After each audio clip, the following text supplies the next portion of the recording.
नमस्कार, मी सरिता कौशिक. तुम्हा साऱ्यांना दीपोत्सवाच्या खूप खूप शुभेच्छा. आणि या दिवाळी विशेष कार्यक्रमात अगदी मनापासून स्वागत.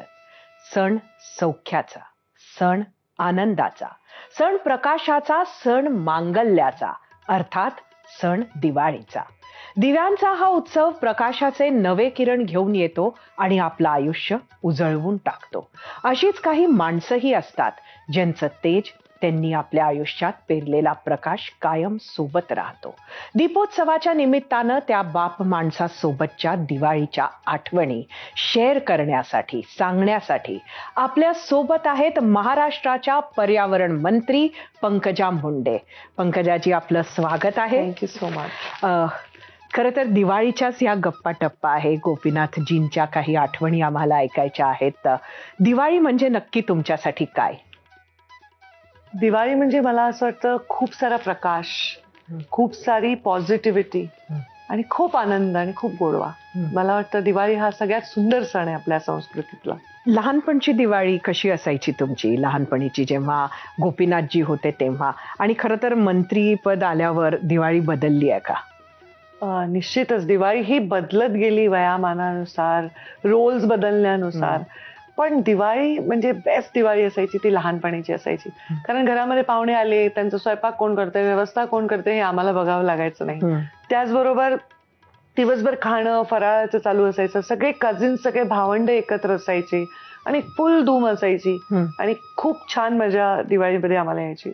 मोठी फॅमिली असल्यामुळे सर्वजण भावंड एकत्र आम्ही दिवाळीला असायचो. आणि फटाके उडवायला खूप आवडायचं मला आणि माझ्या बाबांना. आमचा तो एक ठरलेला कार्यक्रम असायचा आणि खास ते मुंबईवरनं फटाके, आम्ही तेव्हा गावी राहायचो, खास मुंबईवरनं ते फटाके वगैरे आणायचे आणि खूप खूप तो म्हणजे एक एक क्षण मला आज आठवला तर आजही तो आनंद. आपण लहान मुलं म्हटलं की दोन प्रकारचे असतात फटाक्यांना घेऊन. एक ज्यांना खूप भीती वाटते किंवा ज्यांना खूप आवडते, असं मधलं काही नसतं. तर तुम्हाला फटाके आवडायचे? मला भीती वगैरे मला असंही वाटतच नाही, कशाची अंधाराची वाटते थोडी. लाईट गेली की मी असं असतं. पण फटाके हे माझ्यासाठी खूप आवडीचा विषय. कितीतरी वर्ष मी फटाके उडवलेले आहेत. आणि लहानपणी तर जेव्हा बाबा मुंबईवरनं फटाके आणायचे आणि माझी आई त्याचे हिस्से करून ठेवायची की नरक चतुर्थीला हे, लक्ष्मीपूजनला हे, मग पाडव्याला हे आणि भाऊबीजेला हे. तर मग बाबा जेव्हा नरक चतुर्थीला सकाळी आंघोळ घालायचो आम्ही उठणं आणि तेल लावून, तर तेव्हा एक मोठी लढ असायची 10,000ची की चला मुंडे साहेबांची आंघोळ सुरू झाली. तेव्हा काही गावात एवढी फटाके नाही मिळायचे, तर ते फटाके एक्सक्लुझिव्ह पण असायचे. आणि संध्याकाळी जेव्हा आम्ही फटाके उडवायचो तर ते बघायला यायचे. फटाके फोडले, सकाळची लढ लागली की समजायचं नरक साहेबांची स्नान झालंय, नरक चतुर्थीचं असं. कारण छोटं गाव होतं आणि लोकांना तेव्हा एवढे फटाके खेड्यापर्यंत आतासारखे नव्हते. मग ते फटाके उडवायला पण म्हणजे संध्याकाळीचे सगळे जमायचो आम्ही आणि मग ते बघायला पण लोक यायचे. तेव्हा खूप छान वाटायचं ती दिवाळी. म्हणजे दिवाळी हे लहान मुलांसाठी तर अत्यंत सुंदर असा क्षण आहे. आपल्याला ठीक आहे सजायला धजायला. खरं तर नरक चतुर्दशीला घरच्या मोठ्यांना स्नान घालणे, उठणं लावणे वगैरे असं सगळं नेहमी असतं. तुमच्याही घरी असायचं का? हो हो, अगदी टिपिकल मराठी सामान्य मध्यमवर्गीय घरात जी दिवाळी असते तशीच आमच्याकडे दिवाळी असायची. आणि सकाळी पहिली आमची आई आंघोळ करायची, 3-3:30लाच ती उठायची. नंतर दुसरी माझी असायची कारण मी मोठी, मग प्रीतम, मग यशू आणि मग आम्ही बाबांना उठवायचो. मग आमची स्पर्धा असायची. यशू तर एवढीशी इवलीशी होती आमची, ती अगदी चढून चढून तेल वगैरे लावायची आणि मग तिचं सगळं असायचं मीच करणार सगळं. लाडकी होती खूप. मग आम्ही आणि प्रीतम आणि आम्ही तेल लावायचो, उठणं लावायचो, स्नान घालायचो बाबांना. आणि मग आमचा ठरलेला विषयाचा सकाळी सकाळी माझी आई गरम गरम पहिला अनारसा तळायची. ते पहिला अनारसा देवाला आणि दुसरा बाबांना. मग बाबा किती अनारसे खायचे ह्याला काहीही लिमिट नव्हती. नरक चतुर्थीचा ब्रेकफास्ट म्हणजे गरम गरम अनारसे. माझ्या आईच्या हातचे अनारसे वर्ल्ड फेमस आहे. अच्छा, पण तुम्ही स्वतः सुद्धा आम्हाला खूप रील्स मध्ये स्वयंपाक करताना वगैरे दिसता. म्हणजे खरं तर असं एखाद्या मंत्र्याला बघणंच कठीण होतं. म्हणजे स्ट्रेस फ्री काहीतरी प्रायव्हेट आयुष्यात स्वतःची हॉबी जोपासताना फार कमी लोक दिसतात आणि ती तुम्ही टाकतही असता युट्यूबवर. तर तुमचा दिवाळीचा आवडता पदार्थ तुम्ही कुठला बनवता? मला स्वयंपाक करायला आवडतं आणि जे युट्यूब आता नवीन एक माध्यम झाले जिथे आम्ही तर दिसतोच राजकारणी म्हणून, आमचे प्रोफेशन म्हणून लोकांना, पण आम्ही एरवी काय असतो ह्याच्यासाठी ते आहे, तेच करतो आम्ही असं नसतं. पण मला आवडतं तर मग विचारतात लोक, ताई तुम्हाला स्वयंपाक येतो का? मग मी कधी ते टाकते. मला करंजी खूप आवडते. अच्छा. ओल्या नारळाची करंजी माझी फेवरेट आहे. आणि बनवता पण येते का? मला फराळाचे आयटम कमी बनवता येतात. शंकरपाळे बनवता येतात मला, पण मला फराळाचे ऑथेंटिक आयटम येत नाही. मी जेवण सगळं बनवते, म्हणजे अगदी थाय बनवते, चायनीज बनवते, बिर्याणी बनवते, सगळे आपले आंबट गोड वरण वगैरे सगळं. पण फराळाच्या आयटम मध्ये मी थोडी वीक आहे. अच्छा. मे बी मी खूप बिझी होते खेळण्यामध्ये, कझिन्स बरोबर वेळ घालवण्यामध्ये. पण आम्ही ते भरून वगैरे द्यायचो ना आईला, अनारसे थापून द्यायचो, तळून द्यायचो, पण त्याचं जे कंटेंट आहे ते रेसिपी आमच्या आजी आणि आईकडे रिझर्वड आहे. अच्छा. आता बहिणींची सगळ्यांची लग्न झाली असतील, हो. वेगवेगळे दिवाळी होत असेल. माझी धाकटी बहीण अजून लग्न नाही झालंय, पण प्रीतमचं ती नाशिकला जाते, त्यामुळे मुली असल्या की ते मग असं होतं की दिवाळी वेगळी वेगळी होत गेली वरचेवर आमची. लक्ष्मीपूजन तिकडे आपापल्या घरी, आणि मग पाडव्याला बाबांकडे. तर पाडवा कसा असायचा? पाडवा हा सण मला वाटतं आपल्या संस्कृतीत खूप महत्वाचा आहे, कारण तो सर्व नात्यांचा सण आहे. म्हणजे एक मुलगी आपल्या वडिलांना ओवाळते, पत्नी पतीला ओवाळते, आमचे चुलते मामा, जर आमचं घर एकत्र असेल तर एक सगळं असं असायचं ना. आमचं जनरली आम्ही प्लॅन करायचो दिवाळी अशी मोठी करायची खूप वर्ष, कारण प्रमोद मामा जेव्हा होते, बाबा होते, दोघेही खूप व्यस्त असायचे, तर दिवाळीत ते दोघं असं खूप एन्जॉय करण्यासाठी असं ठरवून आम्ही करायचो. मग इकडे चुलत आमचे अण्णा वगैरे आम्ही सगळे एकत्र दिवाळी साजरी करायचो. सगळ्या चुलत्यांना ओवाळायचं, जर मामा असतील तर मामांना ओवाळायचं.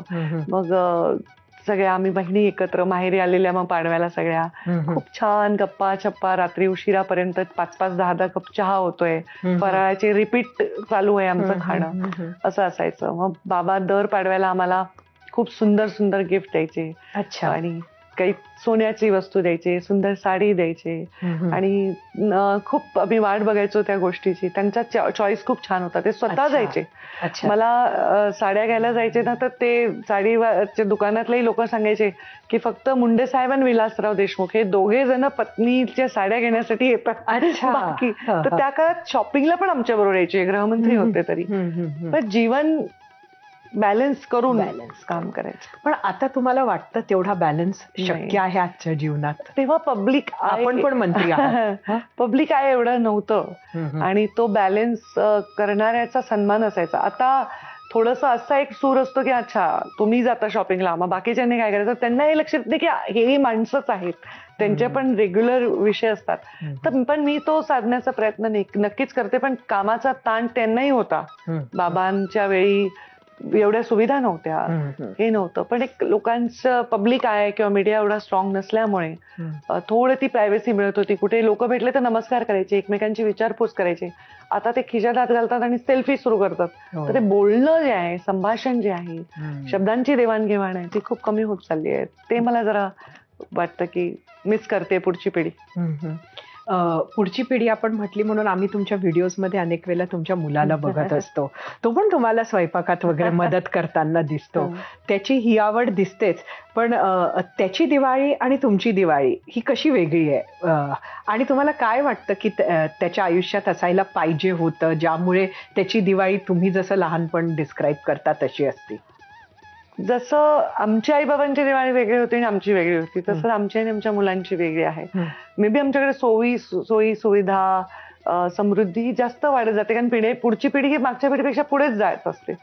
पण मला वाटतं ते ऑथेंटिसिटी जी सणांची आहे ती कमी होत चालली आहे. जसं आम्ही ग्रामीण भागात वाढलो तर आम्ही जॉईंट फॅमिलीमध्ये किंवा मोठ्या परिवारामध्ये दिवाळी सण साजरे केले, आणि हे मिस करतात ही मुलं. आता ही एकुलती एक मुलं आहेत, एकच मुलगा आहे माझा, तर ते भावंडांची गर्दी त्याच्या दिवाळीत नाहीये जी आमच्या दिवाळीत आहे.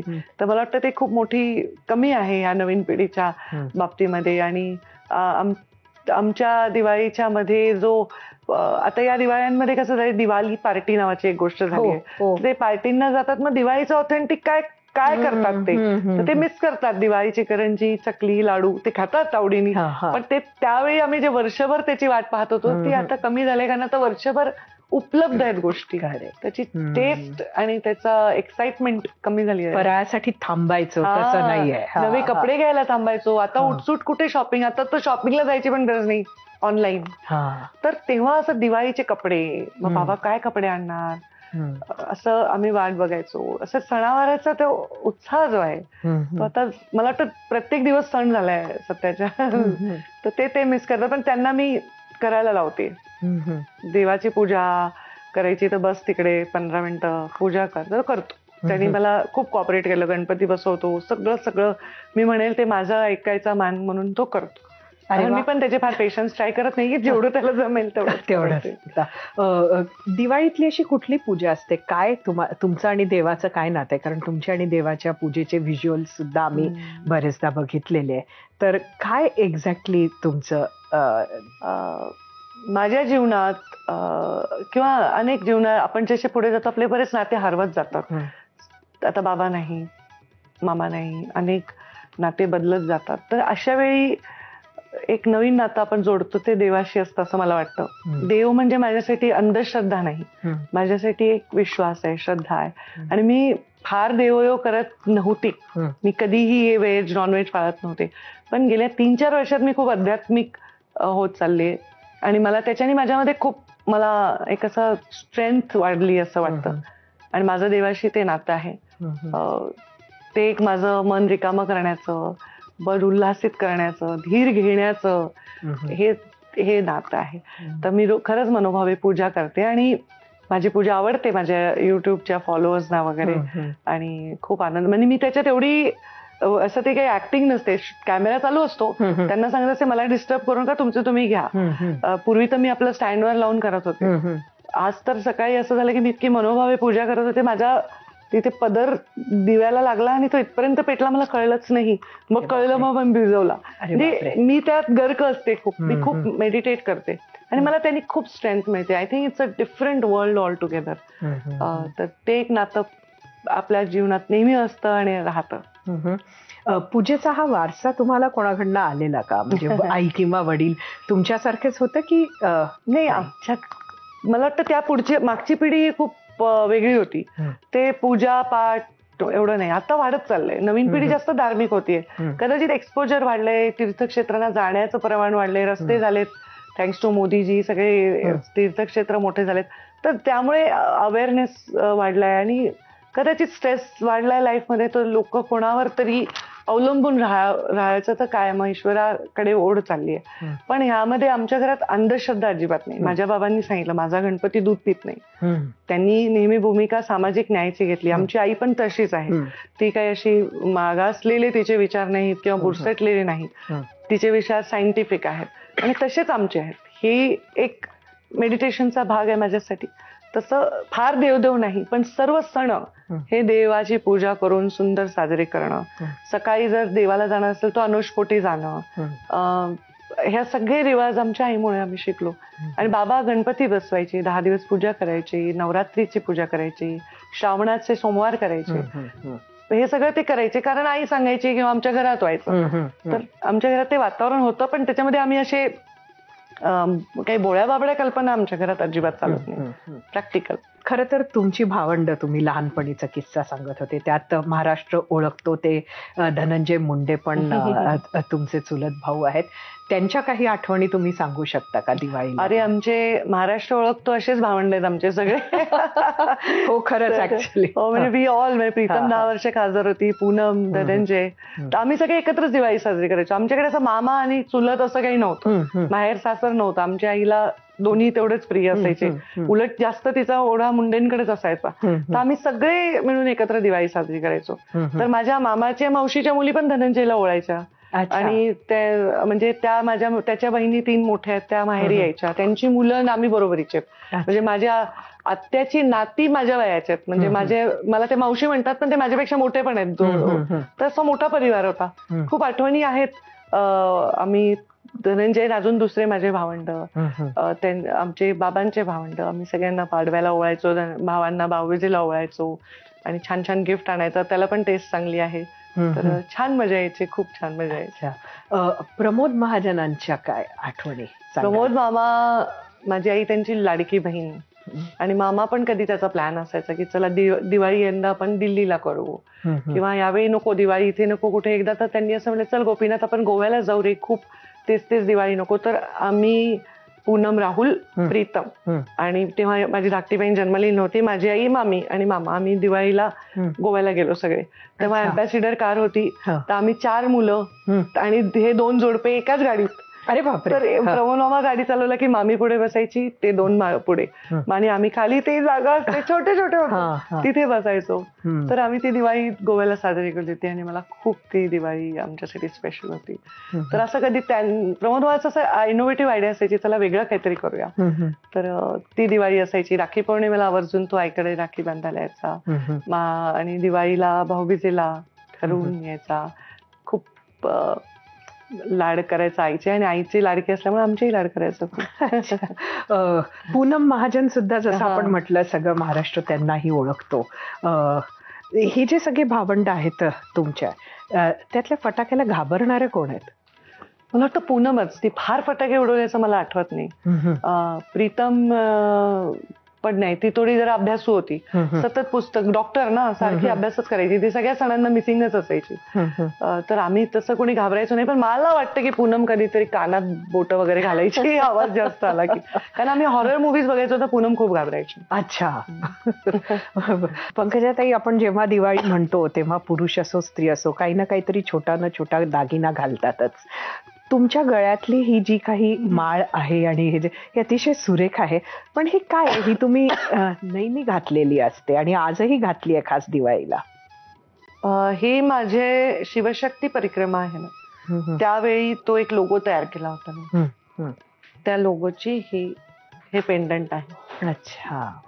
हे शिव आहे आणि ही शक्ती आहे. आणि मला वाटतं की जेव्हा मी माळ घालते तर शिवशक्तीचा आशीर्वाद माझ्यासोबत आहे.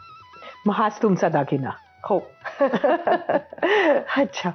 तुमच्याकडे आम्ही नेहमी बघतो की साड्यांचं कलेक्शन सुद्धा खूप सुंदर आहे आणि तुम्ही सांगितलं की लहानपणी गोपीनाथजी होते तेव्हा ते शॉपिंग करायचे तुमच्यासाठी खास दिवाळीसाठी.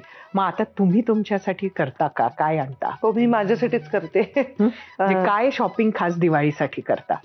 मी खरं तर दिवाळी म्हणून असं वेगळं शॉपिंग नाही करत, पण 12 महिने आम्हाला कपडे लागतातच. आता सलवार सूट, साड्या वगैरे वगैरे. तर टेस्ट आमच्याकडे सगळ्यांची खूप चांगली आहे. आमची आई काही शॉपिंग करत नाही, आम्ही सगळे तिला आणतो. बाबा मात्र सगळ्यांसाठी शॉपिंग करायचे, अगदी नातवांपासून सगळ्यांसाठी. त्यांना आवड होती, त्यांना टेस्ट होती. चांगलं राहणं हे माझ्या वडिलांच्या जीवनशैलीचा फार महत्वाचा विषय होता. त्यामुळं जरुरी नाही की खूप श्रीमंत असं तुमचं पेहराव असावा, पण तो एलिगंट असावा हा आग्रह असतो. तर आपण त्याच पैशाची एक वस्तू 4 लोक घेतल्यावर वेगवेगळे टेस्ट असतात, सगळे वेगवेगळ्या घेतात. बरोबर. तर ती उचलती जाताना नेहमी चांगली उचलली जाते, हे लहानपणापासून माझ्यावर आरोप होतो. कारण मुंडे साहेब जेव्हा काही 2 वस्तू आणायचे तर मग ते म्हणायचे मोठी बहीण म्हणून मला उचल, आणि मग मी ज्या वस्तूला हात लावेन ती महागडी निघायची आणि चांगली निघायची. ते नेहमी म्हणायचे ही खूपच आमची पोरगी महागडी वस्तू उचलते. टेस्ट चांगली आहे, एलिगंट वस्तू वापरायची आवड आहे. आणि दागिने वगैरे तर काय फार करत नाही बाबा, सोन्याचे भाव खूप आभाळाला भिडलेले आहेत. पूर्वी असं करायचो की कोणी भावानी दिले बाबा, कोणी कॉईन दिलं वगैरे, ते एकत्र करायचं आणि दिवाळीला एक छान दागिना करायचा. ती मजा पण वेगळी होती, एक एक साठवून करायची. आता काही दागिने फार वापरता येत नाही, आमचं फील्ड असं आहे आणि आवडही नाही फार दागिने वापरायची. लग्ना कार्याला वगैरे मी असं घरगुती असेल तर घालते, पण साड्यांचं आणि कपड्यांचं आवड आमच्या घरात सगळ्यांना आहे. सगळे, you will see all Munde Mahajans are well dressed. नक्कीच, हे आम्ही बघत असतो तुम्ही म्हटलं ते. खरं तर आपल्या दर्शकांना, तुमच्या मतदात्यांना, जनतेला काय सांगाल? मराठवाड्याची ह्या खेपेची जी दिवाळी आहे ती खरं तर खूप कठीण आहे. खरंय, यावेळी पुरानी अतिवृष्टीनी खूप हैराण केलं लोकांना. म्हणजे दसरा माझा मेळावा जो होता त्याच्यात मी आव्हान केलं की यावेळी दसऱ्याची पुरणपोळी अनेक लोकांना खायला मिळणार नाहीये, तर तुम्ही पुरणपोळीला लागणारं साहित्य आणा, आपण डोनेट करू. हजारो बॅग्स मला लोकांनी आणून दिल्या, ज्याच्यात चना डाळ होती, गूळ होता आणि पीठ होतं गव्हाचं.